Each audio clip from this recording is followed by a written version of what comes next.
The Galactic Council had ruled the stars for 11,000 years.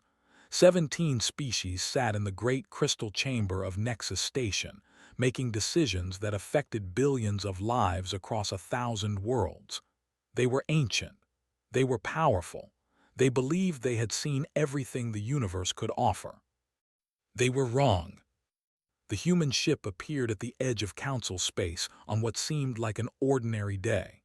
It was small, barely the size of a Council shuttle, and it moved slowly through the darkness between stars. The name painted on its hull read Olive Branch in a language the Council's translators had to work hard to understand. High Arbiter received the news while reviewing trade disputes. He was a creature, tall and thin, with 6 arms and eyes that saw in spectrums most species could not imagine. His people had invented faster-than-light travel when humans were still living in caves and hunting with sharpened rocks. "A human vessel requests an audience," his assistant reported. "They wish to discuss membership in the council." Made a sound that his species used for mild amusement. Humans, the creatures from that unstable world in the outer territories, how long have they been in space? Approximately 200 of their years, High Arbiter. 200 years, shook his great head.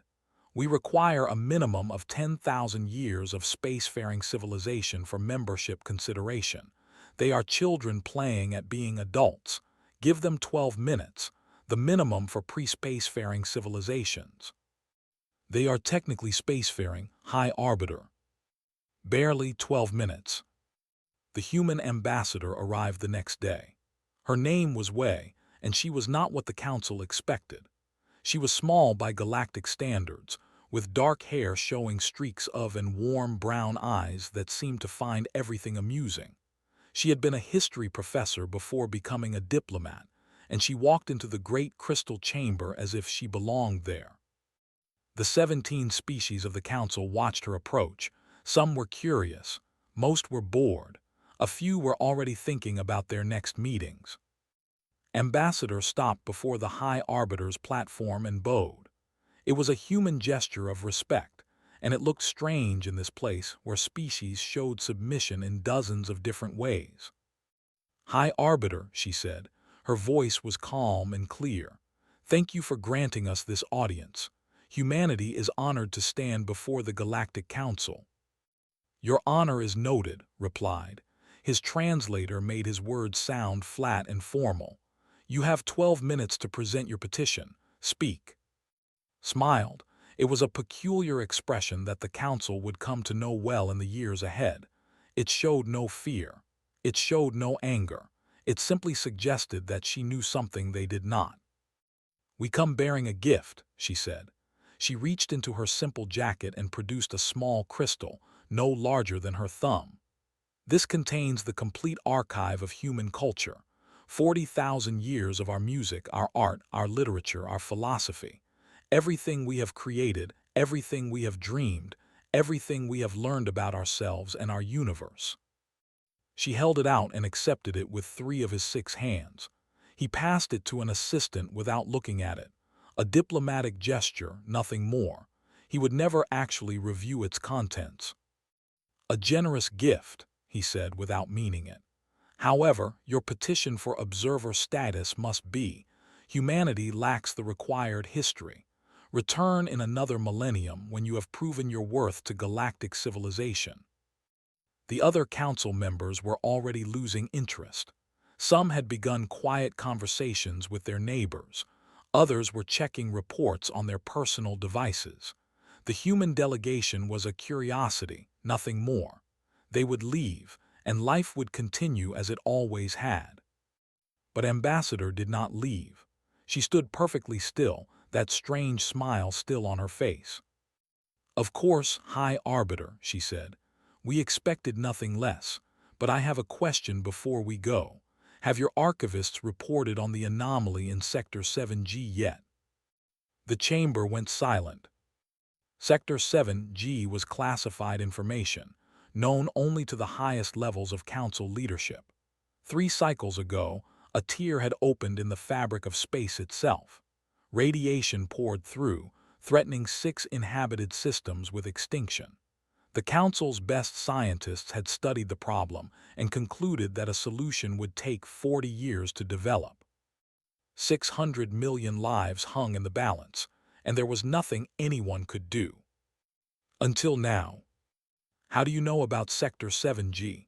His voice had changed. The boredom was gone, replaced by something that sounded almost like fear. Because we fixed it, said. The words hung in the air like a challenge. 4 days ago, our engineering corps traveled through the pathway, applied what we call a modified Hawking field, and sealed the breach. The radiation has stopped. The systems are safe. She paused, letting the silence grow heavy. We have transmitted the technical specifications to your science division, a gesture of goodwill from one spacefaring civilization to another. The council members were no longer bored. They stared at the small human woman with expressions ranging from shock to disbelief to something that looked very much like fear. The Sector 7G anomaly had stumped their greatest minds. It had been declared unsolvable by beings who had mastered the fundamental forces of the universe. And humanity had fixed it in 4 days. That is impossible, Counselor of the Collective said. His voice was sharp with denial. Your species lacks the theoretical framework to even understand such a phenomenon, let alone repair it. Ambassador turned to face him. Her smile never wavered. Counselor, with respect, our species spent most of its history being told that things were impossible. Heavier-than-air flight was impossible. Breaking the sound barrier was impossible. Leaving our planet was impossible. We have learned to be suspicious of that word.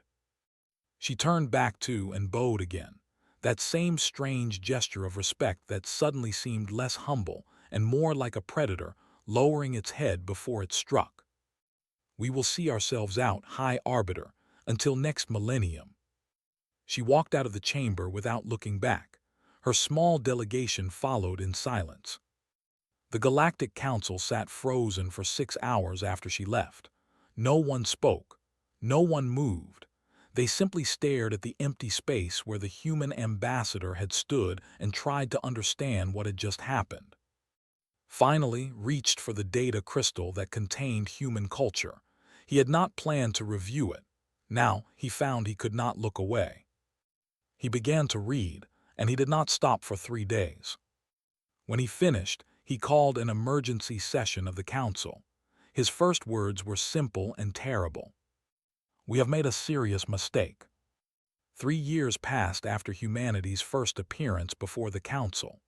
3 years of quiet study, of careful observation, of growing unease among the 17 species who had ruled the stars for so long. Then the came, and everything changed. There were ancient nightmares given form. They were silicon-based creatures who shared a single hive mind across millions of bodies. They did not negotiate. They did not trade. They simply consumed. Entire worlds fell before them, their atmospheres stripped away, their resources devoured, their populations reduced to nothing. 200 civilizations had died screaming before the Galactic Council formed to stop them.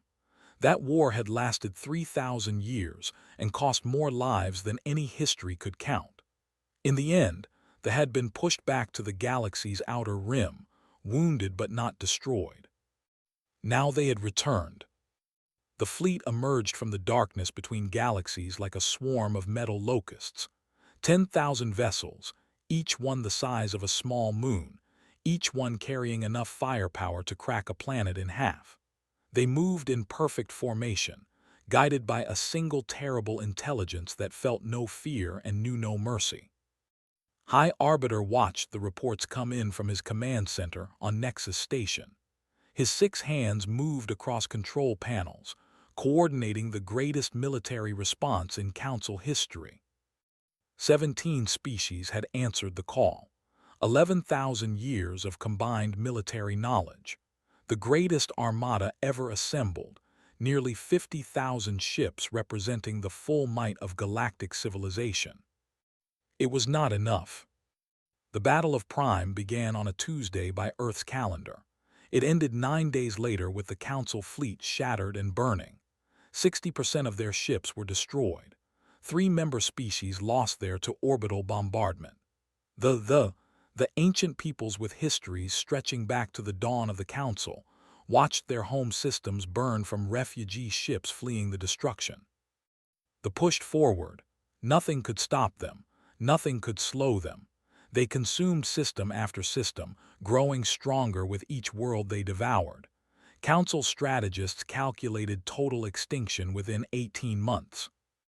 On the 10th day of the war, humanity arrived.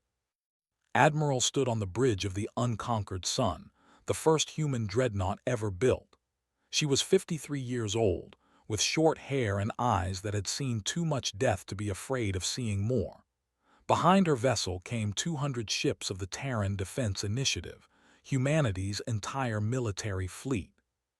200 ships against 10,000. Admiral, her tactical officer reported, they are holding position near the debris field. They appear to be regrouping for another push toward the core systems. Studied the holographic display showing the enemy formation. They moved with mechanical precision, their ships forming perfect geometric patterns that Council military doctrine said were impossible to penetrate. Council military doctrine had failed. Perhaps it was time to try something different. Signal the fleet said, execute pattern Omega 7. The hive mind noticed the human ships approaching and felt something it had not experienced in 3 billion years of existence: confusion. These tiny vessels were not forming battle lines. They were not presenting unified shields. They were scattering, breaking into small groups that darted between the debris of destroyed Council ships. They opened fire. Their weapons had destroyed 1,000 civilizations. They expected these new enemies to die like all the others. The human ships did not die. They twisted and turned through the void with movements that should have been impossible. They used the debris as cover, as weapons, as shields. They did not fight as a single force.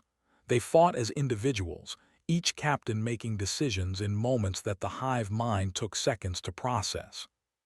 And their weapons were unlike anything they had ever faced.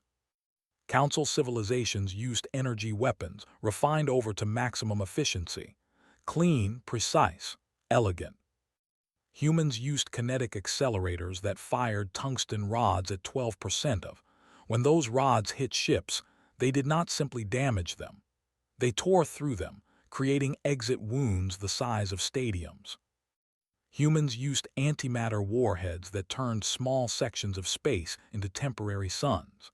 The flash was so bright it overloaded sensors across the entire battlefield. Humans used electronic warfare that the hive mind could not comprehend. Ships suddenly stopped responding to commands. Some began firing on their own fleet. Others simply shut down, their crews disconnected from the collective intelligence that gave them purpose. The hive mind felt something new: fear. Admiral watched the battle unfold from her command chair. Human ships died around her. 63 vessels destroyed in the first hour alone. Good crews, good friends. She noted each loss and kept fighting. The enemy formation is breaking, her tactical officer reported, voice trembling with disbelief. They're actually retreating. Don't let them regroup, ordered. All ships pursue and destroy. The battle lasted 46 hours. When it ended, 4,000 vessels had been destroyed or disabled. The remaining 6,000 fled toward the outer rim, their perfect formation scattered into chaos. Humanity had lost 63 ships out of 200. Admiral's after-action report called this acceptable losses. The phrase would haunt Council military theorists for decades. What kind of species considered losing a third of their fleet acceptable? The kind of species that had evolved on a world that tried to kill them every day. The kind of species that had spent their entire history fighting each other with ever more creative methods of destruction.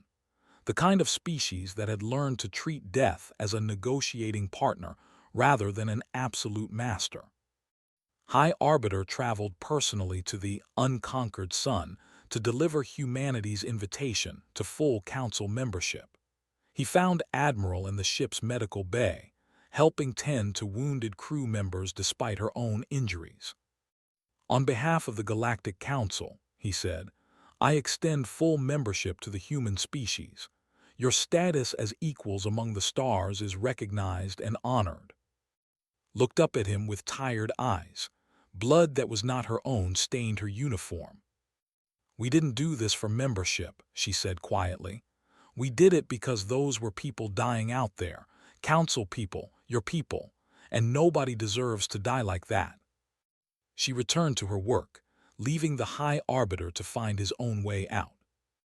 Ambassador accepted the membership offer 3 days later, wearing that same knowing smile that had so unsettled the council at their first meeting. "Welcome to the galaxy," said. "Thank you," replied. "We're glad to finally be seen." The Never recovered from the Battle of Prime. Over the next decade, human-led coalition forces pushed them back to the edge of the galaxy, then beyond it. The threat that had haunted Council space was ended by a species that had been in space for barely 2 centuries. But the Council's relief was mixed with something else. Something they did not speak of in official sessions, but whispered about in private conversations. They had invited humanity in because they had no choice. Now they would have to live with the consequences. The war against them made humanity famous. What came after made them something far more dangerous to the old order of galactic civilization. It began with small things. A merchant watching a human film about a poor young man who became a great leader. A philosopher reading human texts about something called democracy. Children playing human games that rewarded individual achievement instead of collective obedience. Within 10 years of humanity joining the Council, their cultural products had spread to every corner of known space. Human music played in cafes on worlds that had never known rhythm. Human stories were translated into languages that had existed for millions of years. Human ideas infected ancient minds like a beautiful virus. Counselor of the Collective was the first to officially complain. He stood before the full council, his tall body trembling with carefully controlled anger. "Human influence is destroying our society," he announced. "Their entertainment promotes individual achievement over collective harmony. Their economic practices reward risk over stability. They are teaching our young people to question everything we have built over thousands of years." Senior Ambassador Wei, now the most powerful human in galactic politics, listened to his words with patient attention. She had grown older since her first appearance before the council, had claimed most of her hair, and lines had deepened around her eyes. But that same knowing smile still played at the corners of her mouth. "Counselor," she said when he finished, "I understand your concerns, but I must point out that we are not forcing anyone to consume human culture. Your citizens are choosing to watch our films and read our books and listen to our music. We simply made these things available. The choice to engage with them belongs entirely to your people." "You do not understand," said. "The Collective has maintained social stability for 8,000 years. Our caste system ensures that every citizen knows their place and their purpose. Now our young people are asking why they cannot choose their own paths. They are demanding rights that our society was never designed to provide." Nodded slowly. "And what rights are they demanding, Counselor?" Hesitated. The question seemed to confuse him. "The right to choose their own occupations," he finally said. "The right to live where they wish. The right to speak freely about government policies. The right to—" He stopped, seeming to realize how his words sounded. "The right to be free," finished for him. "Is that what your people are demanding, Counselor? Freedom?" The chamber fell silent. Freedom was not a concept that many council species had ever truly embraced. Their civilizations were ancient, built on structures of order and hierarchy that had persisted for. Stability was valued above all else. Change was feared. But humans had built their entire civilization on change. Their history was a story of constant revolution, of old orders falling and new ones rising, of people demanding rights that their rulers had never intended to give. They had fought wars over ideas. They had died for concepts that existed only in their minds. And now those ideas were spreading. "We cannot allow this to continue," said, but his voice had lost its certainty. "We must restrict human cultural exports. We must protect our societies from their influence." The vote was held 3 days later. The cultural restrictions failed by a margin of 12-5. Too many council species had already fallen in love with human art and music and stories. Too many citizens had already tasted freedom and found that they liked the flavor. Ambassador said nothing during the vote. She simply watched, that same quiet smile on her face, as the old galaxy began to crack and shift around her. The revolution came 3 years later. It was not violent. No shots were fired, no buildings burned, no leaders were executed. The young people of the collective simply stopped following orders. They left their assigned positions.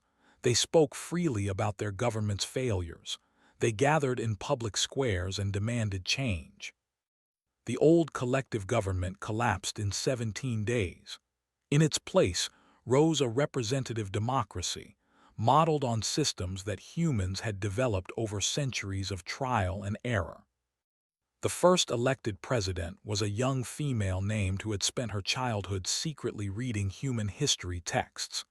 In her inaugural address, she quoted words that a human named Abraham Lincoln had spoken hundreds of years ago, about government of the people, by the people, and for the people. Other revolutions followed. The merchant class overthrew their aristocratic rulers and established a constitutional monarchy. The philosophers created something they called a marketplace of ideas, where anyone could share thoughts and the best ones rose to prominence. Even the ancient, whose civilization predated most others by millions of years, began experimenting with new forms of social organization. Not all changes were peaceful. Not all transitions were smooth. Some worlds fell into chaos before finding new stability. Some cultures lost precious traditions in their rush to embrace new ways. But everywhere the pattern was the same. Human ideas took root. Human concepts spread. Human dreams became the dreams of species who had forgotten how to dream. High Arbiter summoned Ambassador to a private meeting in his personal chambers. He was old now, older than any member of his species had been in generations. The weight of what he had witnessed seemed to press down on his thin frame. "You planned this," he said. "It was not an accusation. It was simply a statement of fact." Shook her head. "We did not plan anything, High Arbiter. We simply shared who we are. Our stories, our music, our ideas about how people might live together. What your peoples did with those gifts was entirely their own choice. But you knew what would happen. You knew our civilizations were stagnant. You knew our people were hungry for something new." Was silent for a long moment. When she spoke, her voice was gentle. "High Arbiter, humanity spent thousands of years learning one simple truth. You cannot force people to change. You cannot make them want freedom or justice or equality. All you can do is show them that such things exist and let them decide for themselves what they want." She stood and walked to the window, looking out at the stars that humanity had only recently joined. "Your civilizations were not stagnant because they lacked technology or resources. They were stagnant because they had stopped believing that change was possible. They had stopped hopping for something better. We did not give your people hope. We simply reminded them that hope existed." Stared at her back for a long time. "What happens now?" he finally asked. Turned to face him, and her smile held something that might have been sadness or might have been pride. Now we find out what kind of galaxy we want to build together. And for the first time in 11,000 years, that choice belongs to everyone, not just to those who sit in chambers like this one." She left him alone with his thoughts and the weight of a changing universe. Outside the window, a human transport ship passed by, carrying music and stories and dreams to worlds that had never known them. It was small against the vastness of space. But small things was learning could change everything. 50 years after humanity joined the Galactic Council, a human archaeologist made a discovery that would shake the foundations of everything the galaxy believed about itself. Dr. Samuel was 62 years old and had spent his entire adult life studying dead worlds. He had walked the ruins of 100 civilizations and pieced together stories that had been silent for millions of years. His colleagues called him patient. His students called him obsessed. His ex-wife called him married to his work, which was why she was his ex-wife. The world called Seven was supposed to be empty. It had been dead for 3 billion years, its surface scoured clean by an ancient catastrophe that had boiled away its oceans and burned its atmosphere to nothing. Survey teams had visited it centuries ago and found nothing of interest. But Samuel had noticed something strange in the old survey data. Patterns in the rock formations that did not match natural geological processes, straight lines where nature preferred curves, right angles where erosion should have created slopes. He spent 3 years requesting permission to investigate.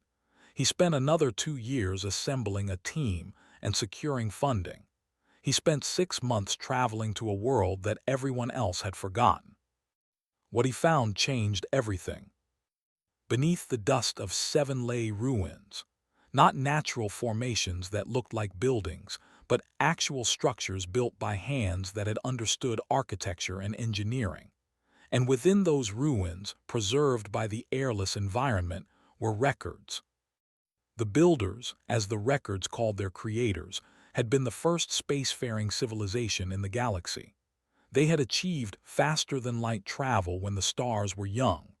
They had spread across the cosmos and found it empty of intelligent life. So they had created it. The records described a project spanning millions of years. The builders had seeded life on thousands of worlds, carefully nurturing it through the long, slow process of evolution.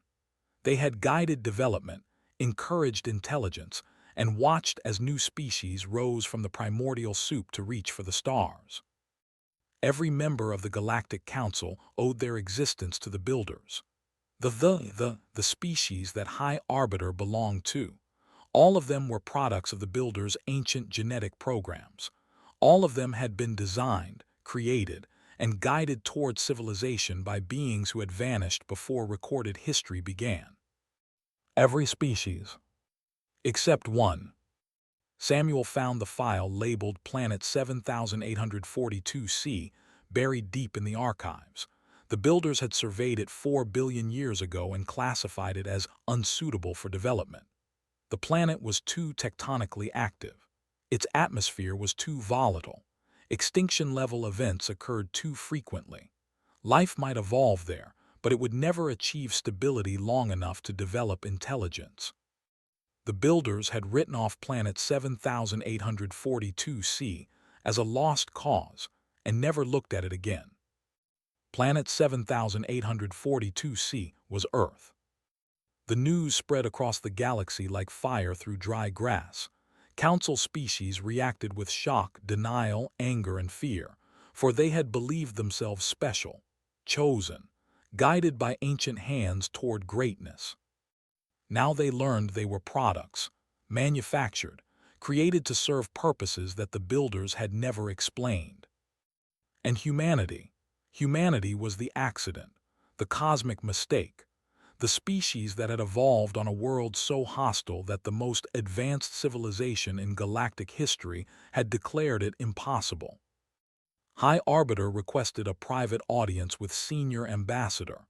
He was ancient now, his carapace and cracked with age. He had held his position for 3 human generations, watching humanity rise from curiosity to power to something that easy description. The meeting took place in a small room overlooking the Nexus Station's gardens.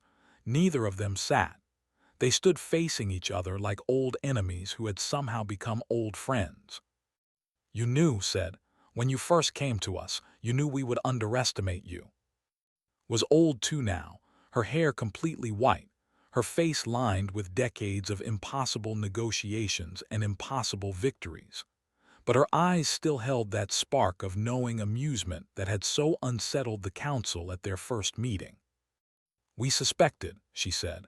"We did not know the truth about the builders. We had no idea that your species had been created while ours had simply happened. But we knew that our history was different from yours. We knew that everything we had earned through struggle." "Struggle," repeated the word like he was tasting it. "Your world tried to kill you." Constantly, ice ages that covered continents, volcanic eruptions that blocked out the sun, asteroid impacts that erased most life on the planet. And when the environment was not trying to destroy us, we were trying to destroy each other. Wars, plagues, famines. We nearly ended ourselves a dozen times. And yet you survived. We did more than survive. His voice was quiet but firm. We thrived. Every disaster made us stronger. Every setback made us more determined. We learned to adapt, to innovate, to refuse to accept defeat. We looked at a universe that seemed designed to destroy us, and we said no. Was silent for a long moment. When he spoke, his translator rendered his words barely above a whisper.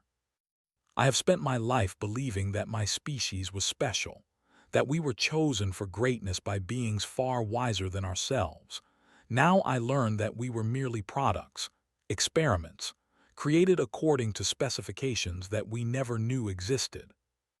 He turned to look out at the stars.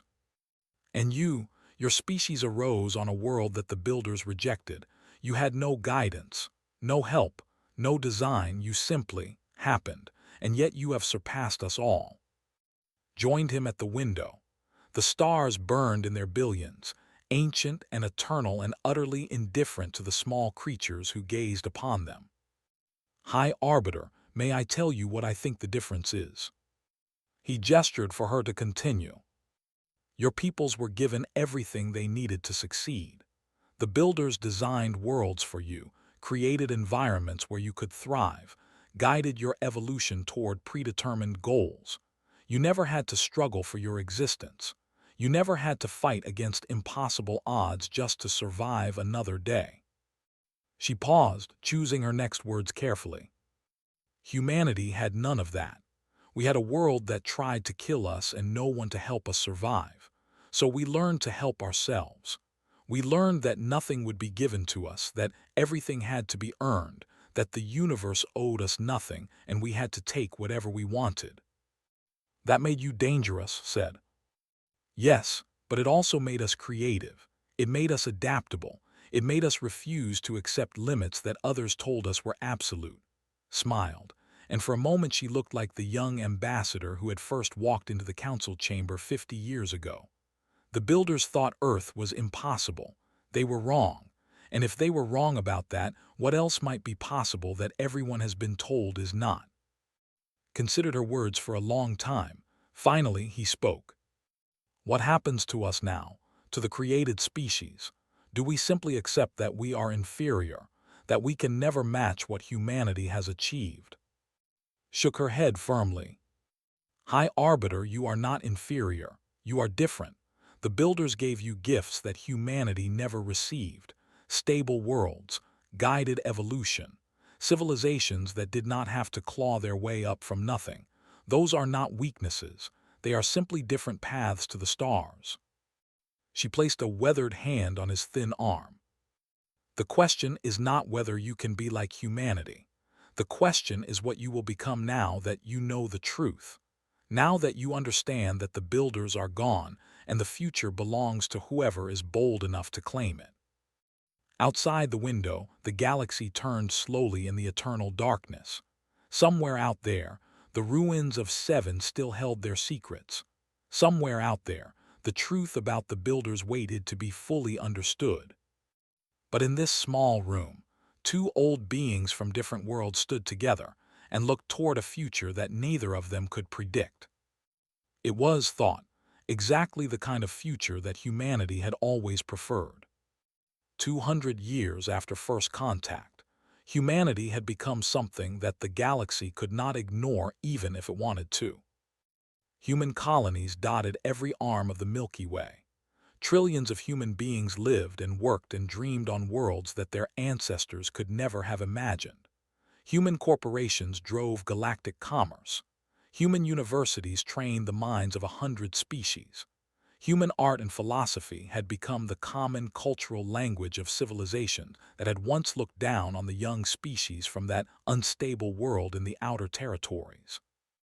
And yet, when the greatest crisis in galactic history arrived, the Council still turned to humanity for leadership, not because humans demanded it, not because they forced it, simply because everyone else had stopped assuming that anyone else could lead. The Void Singers emerged from the space between galaxies without warning or explanation. They were not like any threat the galaxy had faced before. They had been terrifying, but they were made of matter. They could be fought, damaged, destroyed. The Void Singers were something else entirely. They were patterns of dark energy given purpose. They existed in dimensions that normal matter could not touch. They fed on gravity wells, consuming the hearts of stars and the cores of planets with equal appetite. They had devoured galaxies before this one. They would devour galaxies after. The Milky Way, with all its civilizations and histories and dreams, was simply their next meal. Council fleets mobilized against the Void Singers and achieved nothing. Weapons that had broken the hegemony passed through the dark energy beings like light through glass. Shields designed to withstand antimatter explosions offered no protection against creatures that existed outside conventional physics. 3 star systems were consumed in the first month. 12 more fell in the second. The Council calculated total galactic extinction within 5 years. Admiral, great-great-grandson of the legendary who had broken the, commanded humanity's response. He was 70 years old, a career military officer who had hoped to retire to a quiet life on Mars. Instead, he found himself leading the defense of all known civilization. "We need new weapons," he told his science advisors, "something that can affect dark energy patterns directly." "That may not be possible, Admiral," his chief scientist replied. "We don't even fully understand what dark energy is, let alone how to weaponize it." Nodded slowly. "Then we need to understand it. Whatever resources you need, whatever time it takes, whatever lives it costs, find a way." Project Prometheus began that day in a secret facility, hidden in the asteroid belt of a system that the Void Singers had not yet noticed. 800 worlds contributed resources. The minds of every council species worked together on problems that had never been attempted. 14,000 researchers died in failed experiments over the next 30 years. Some vanished when dark energy containment fields collapsed. Others simply ceased to exist when theoretical physics proved to be less theoretical than they had hoped. Each death was mourned, recorded, and used to refine the next attempt. Humanity did not give up. Humanity never gave up. The breakthrough came on the 31st year of the project. A young physicist named Hal, descended from the first elected president of her species, discovered that dark energy patterns could be disrupted by precisely calibrated gravitational waves. The Void Singers were not invincible. They could be unraveled. Building the chorus took another 2 years. It was a network of devices scattered across the galaxy, each one generating gravitational pulses that interfered with dark energy coherence. When a Void Singer approached a chorus node, its pattern simply fell apart. The ancient hunger that had consumed galaxies became nothing more than random fluctuations in the fabric of space. The Void Singers could not be destroyed. They were too vast, too fundamental to the universe's structure, but they could be made to go somewhere else, somewhere without chorus nodes, somewhere outside the galaxy's protection. On the day the last Void Singer fled the Milky Way, the Galactic Council held an emergency session. The great crystal chamber of Nexus Station was filled beyond capacity. Representatives of species that had never before attended stood shoulder to shoulder with the ancient powers that had ruled for. They had not gathered to celebrate. They had gathered to face an uncomfortable truth. Counselor the Younger, grandson of the counselor who had first complained about human cultural influence, stood to address the assembly. He was nervous. Everyone was nervous. "We must address the human situation," he said. "Their population now exceeds all other council species combined. Their technology advances while ours struggles to keep pace. Their culture dominates our media. Their philosophy fills our academies. Their economy drives our markets." He paused, looking around the chamber at faces that reflected his own uncertainty. "They saved us from the void singers when we could not save ourselves. The question before this council is simple. Are we partners with humanity, or have we already become their subjects?" The chamber erupted. Species that had ruled their regions of space faced the reality that a younger species had surpassed them all.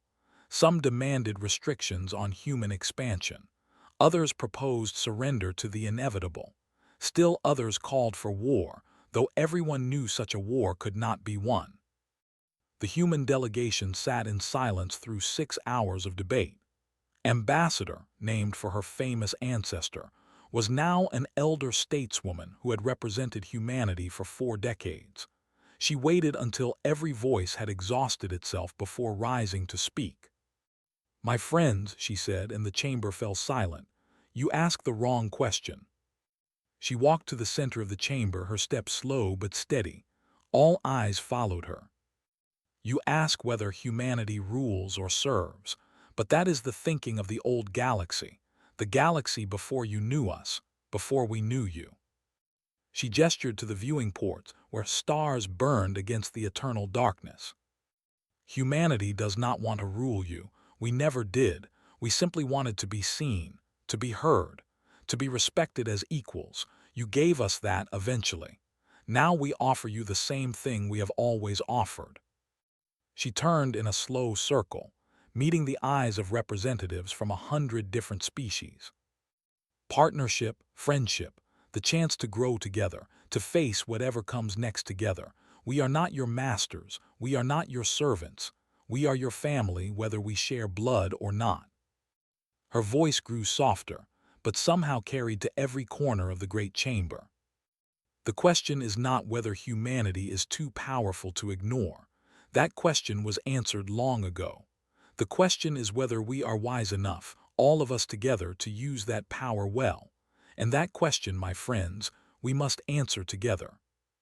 She returned to her seat in the human delegation and waited. The vote took 3 hours. When it was finished, the result was unanimous. The Galactic Council reformed itself that day, not as a collection of species ranked by age and technology, but as a true federation.